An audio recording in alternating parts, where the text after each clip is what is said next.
In every small town, there are stories. Tales passed down through generations, whispered at sleepovers, shared around campfires.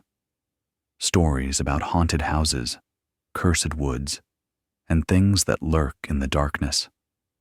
But some stories are not old. Some stories are happening right now, in quiet neighborhoods where children play and parents feel safe. This is a story about Bus 19, a yellow school bus that traveled the same route every day through the peaceful town of Millbrook. For 15 years, the bus carried children to and from Millbrook Elementary School without incident. The route was simple. The stops were familiar. The driver was trusted.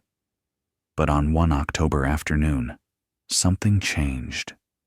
Something found its way onto Bus 19. Something that should not exist. Something hungry. The children on that bus would never be the same. Their parents would never look at the world the same way. And the town of Millbrook would learn that some passengers do not need tickets. Some passengers do not need invitations. Some passengers only need to be seen.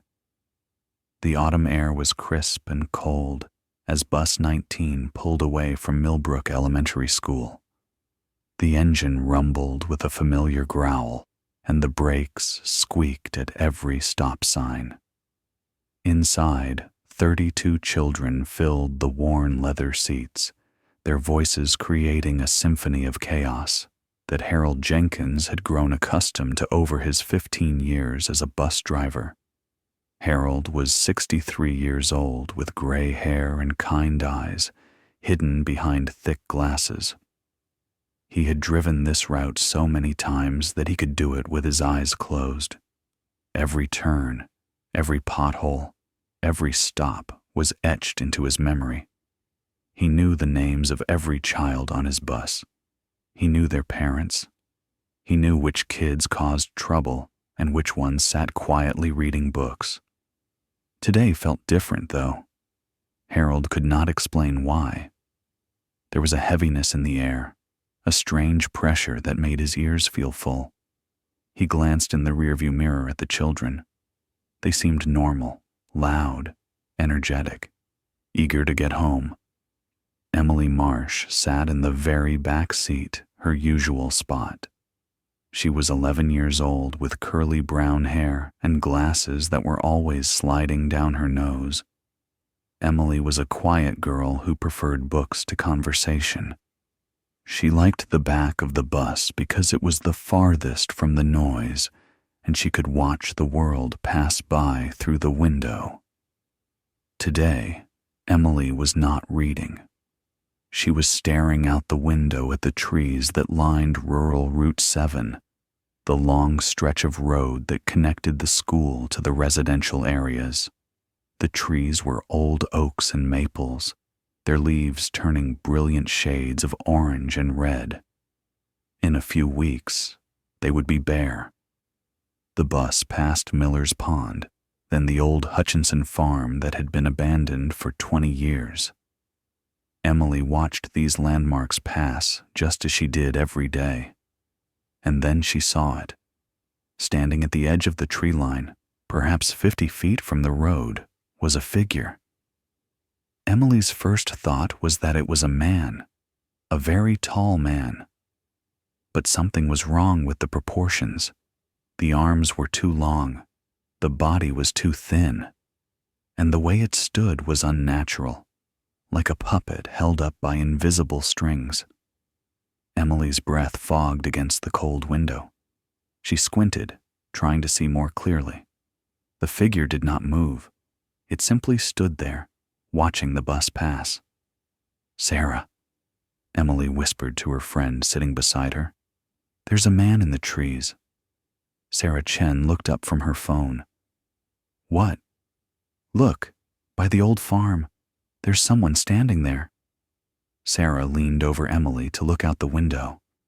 By now, the bus had traveled another 100 feet. The trees were thick, and shadows played tricks among the branches. "I don't see anyone," Sarah said. Emily looked again. The figure was gone.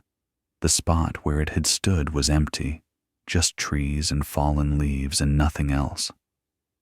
It was there, Emily said quietly. I saw it. Sarah shrugged and returned to her phone. Probably just a scarecrow or something. Farmers put them up this time of year. Emily nodded slowly, but she did not believe it was a scarecrow. Scarecrows did not stand that tall. Scarecrows did not have shapes that made your stomach feel sick. And scarecrows did not tilt their heads as if they were watching you. The bus continued down the route. Harold made the turn onto Oakwood Drive and stopped to let the Patterson twins off. Then came Birch Lane, where 5 children exited in a noisy cluster. Maple Street was next. Harold frowned. Maple Street was not on his route. He had driven this same path for 15 years, and he had never stopped at Maple Street. But his hands turned the wheel anyway. His foot pressed the brake. The bus slowed and came to a stop at the corner of Maple Street and rural Route 7. The doors opened with a mechanical hiss. Harold stared at the open doors, confused. Why had he stopped here? There was no one waiting to get off. There was no one outside waiting to be picked up. The street was empty, just old houses with overgrown lawns and a sense of abandonment. Cold air drifted into the bus. The children grew quiet, an unusual silence that spread from the front to the back like a wave. Emily felt goosebumps rise on her arms. For a long moment, nothing happened. The bus sat there with its doors open, engine idling, waiting. Then Harold closed the doors and pulled away. He did not remember deciding to close them. He did not remember pressing the accelerator. It was as if his body was operating on autopilot, doing things without his conscious input. The rest of the route proceeded normally. Children were dropped at their stops. Waves were exchanged with waiting parents. Harold smiled his usual smile and said his usual goodbyes. But something had changed. When the last child stepped off the bus at the final stop, Harold sat alone in the driver's seat. The bus was empty. He looked in the rearview mirror at the rows of vacant seats. For just a moment, he thought he saw something sitting in the back row, a shape, a shadow, a figure too tall and too thin. Harold blinked, and it was gone. He drove the empty bus back to the depot, telling himself it was just his imagination. He was getting old. His eyes played tricks on him. There was nothing on his bus. But deep down, in a place he did not want to acknowledge, Harold knew the truth. Something had gotten on at Maple Street, and it had not gotten off. Tommy Briggs was 8 years old. He had red hair, freckles, and more energy than any child his age should possess. His mother often joked that he was powered by batteries that never ran out. Tommy was always running, always climbing, always getting into trouble. But tonight, Tommy was silent. He had been dropped off at his house on Cedar Lane at exactly 3:47 p.m. His mother, Linda Briggs, had watched him walk up the driveway from the kitchen window. She noticed immediately that something was wrong. Tommy was not running. He was not jumping. He walked slowly, his head down, his shoulders hunched. When he came inside, he did not raid the refrigerator, as he usually did. He did not throw his backpack on the floor. He did not turn on the television. Instead, he walked directly to his room and closed the door. Linda gave him an hour, thinking perhaps he had a bad day at school. Maybe he failed a test. Maybe he got in trouble with a teacher. Children had bad days sometimes. It was normal. But when she went to check on him, she found Tommy sitting on his bed, staring at the window. His curtains were drawn, but he stared at them as if he could see through them.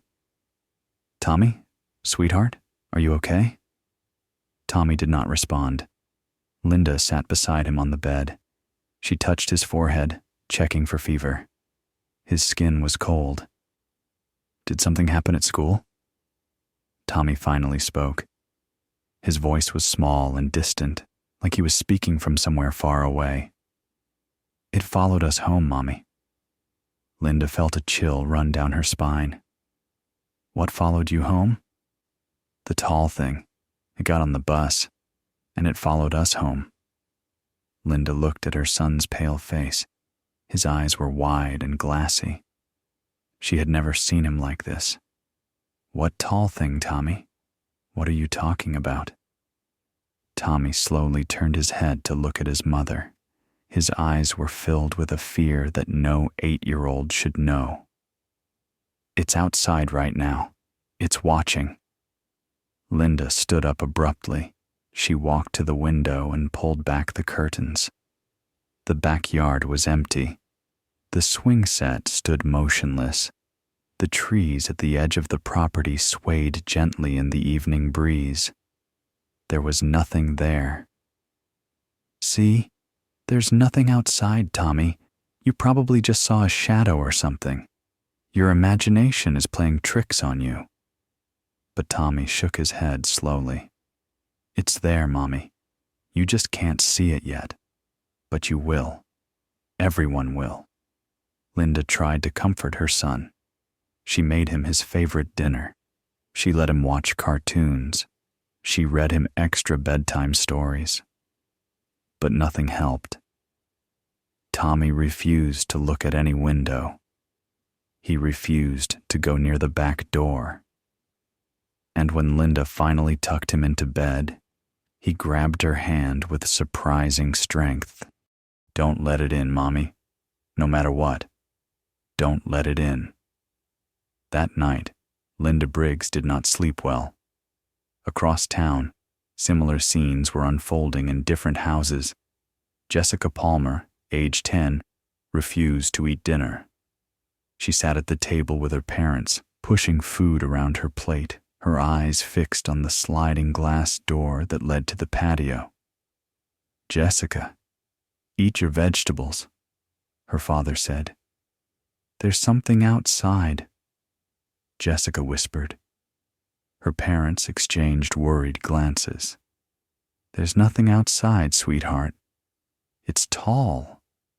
It's so tall, and it's smiling." On Birch Lane, the Henderson twins, Marcus and Michael, both woke up screaming at exactly 2:17 a.m. Their parents rushed into their shared bedroom to find both boys huddled together in one bed, pointing at the window. "It was looking at us," Marcus cried. "It was right there, looking at us through the glass." "It doesn't have a real face," Michael added, his voice trembling. "It's like someone made a face out of clay, but didn't finish." Their mother checked outside. Their father walked around the entire house with a flashlight. They found nothing. No footprints. No signs of anyone. Just an empty yard and a cold night. But both parents noticed something strange. The grass beneath the boys' window was dead. A perfect circle of brown, withered grass about 3 feet in diameter. It had been green that morning. Emily Marsh could not sleep. She lay in her bed, staring at the ceiling, thinking about the figure she had seen in the trees. She had tried to convince herself that Sarah was right. It was just a scarecrow. Farmers used them all the time. There was nothing unusual about it. But every time she closed her eyes, she saw it. The impossible height, the wrong proportions, the way it had tilted its head as if curious about the bus full of children passing by. At midnight, Emily got out of bed. She walked to her window and looked out at the street below. Maple Street was quiet. Streetlights cast pools of orange light on the pavement. A cat walked across a lawn somewhere. Nothing moved. Then she saw it. At the far end of the street, standing beneath a streetlight, was the figure. It was too far away to see clearly, but Emily knew it was the same thing, the same impossible shape, the same wrong silhouette. It was facing her house. Emily's heart began to pound. Her breath came in short, shallow gasps. She wanted to scream, but no sound came out. She wanted to run to her parents' room, but her legs would not move. The figure raised one long arm and pointed directly at her window. Emily stumbled backward, tripping over her own feet and falling to the floor. She scrambled away from the window, pressing her back against her bedroom door. For 5 minutes she sat there, too terrified to move. When she finally found the courage to look out the window again, the street was empty. But on her windowsill, on the outside of the glass, she found a handprint. It was too large to be human. The fingers were too long, and it was burned into the wood as if made by something impossibly hot. Emily did not sleep that night. None of the children from Bus 19 slept that night, and somewhere in Millbrook, something tall and thin walked the streets, visiting each house one by one, learning where its new friends lived. Linda Briggs made 17 phone calls that morning. She started with Tommy's teacher, Mrs. Patterson, who confirmed that Tommy had seemed fine at school. Nothing unusual had happened in class. No fights, no bad grades, no incidents. Then Linda called the school office and asked if anything strange had occurred on the buses yesterday. The secretary sounded nervous.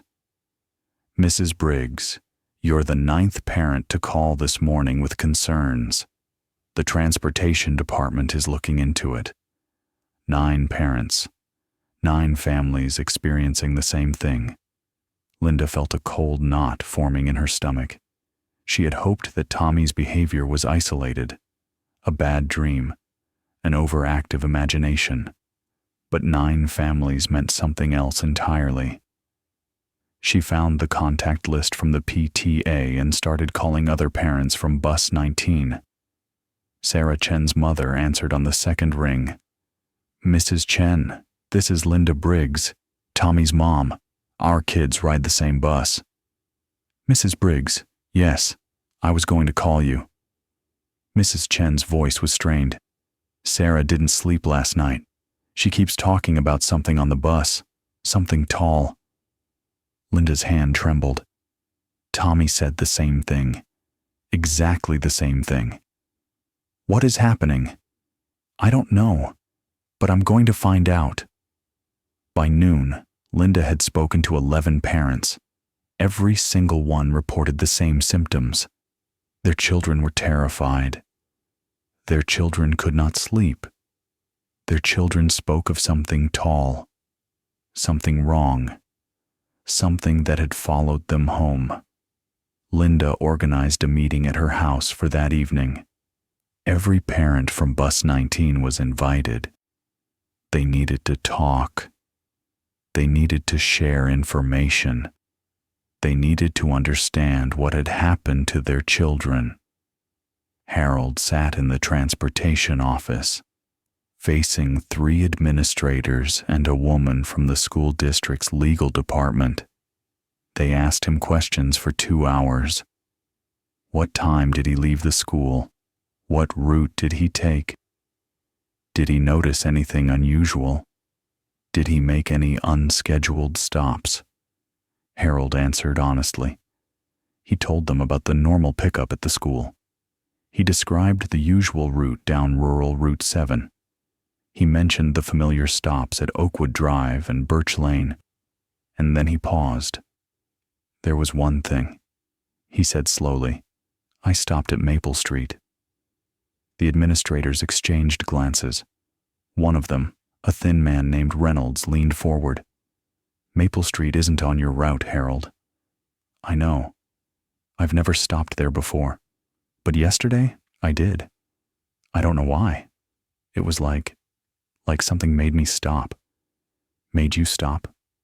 What do you mean?" Harold struggled to find the words. "My hands turned the wheel. My foot hit the brake. I didn't decide to do it. My body just did it on its own. The doors opened, and I sat there for maybe 30 seconds. Then the doors closed and I drove away." The room was silent. "Did anyone get on or off the bus?" Reynolds asked. Harold's mouth went dry. He remembered looking in the mirror after the last child left. He remembered the shape sitting in the back row. "I don't think so," he lied. "I didn't see anyone." But even as he spoke, Harold knew the truth.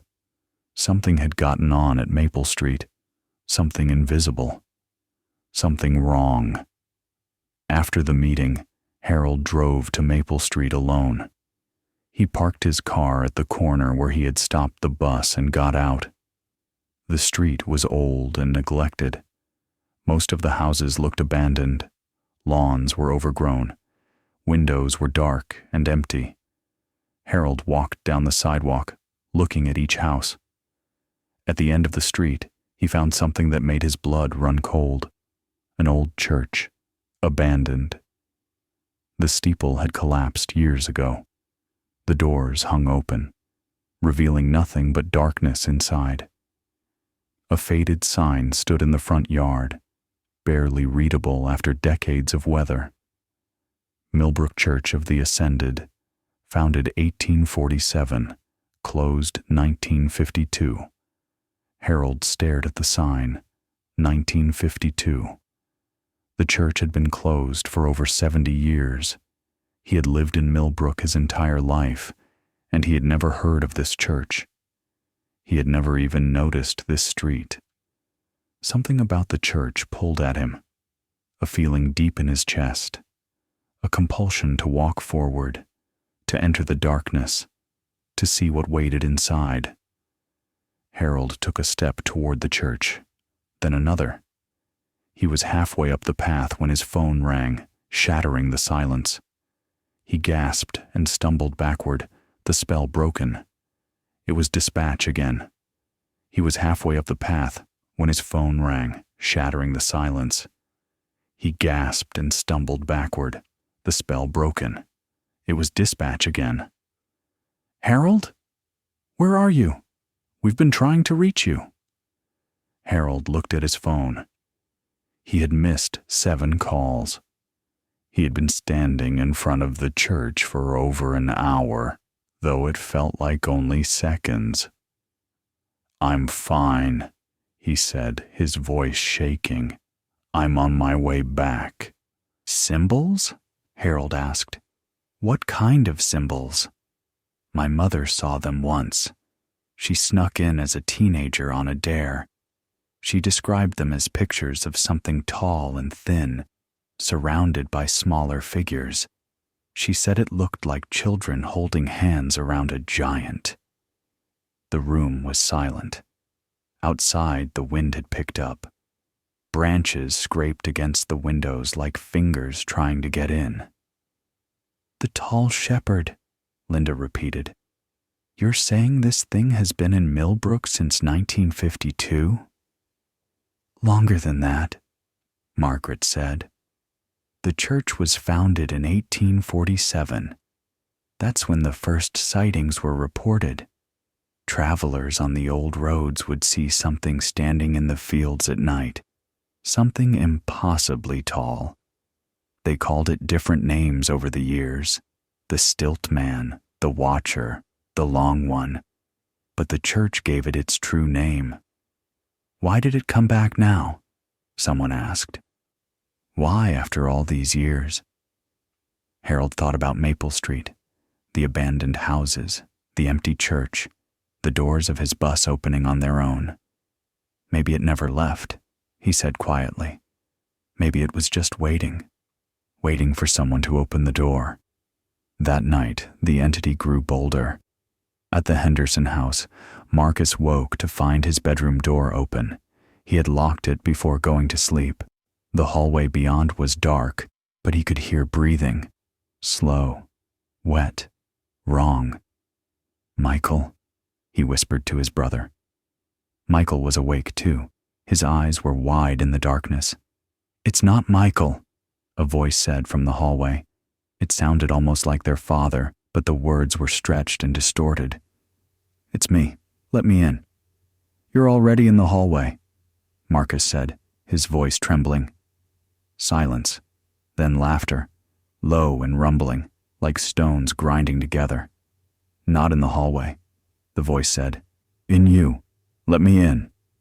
Marcus screamed. His parents came running.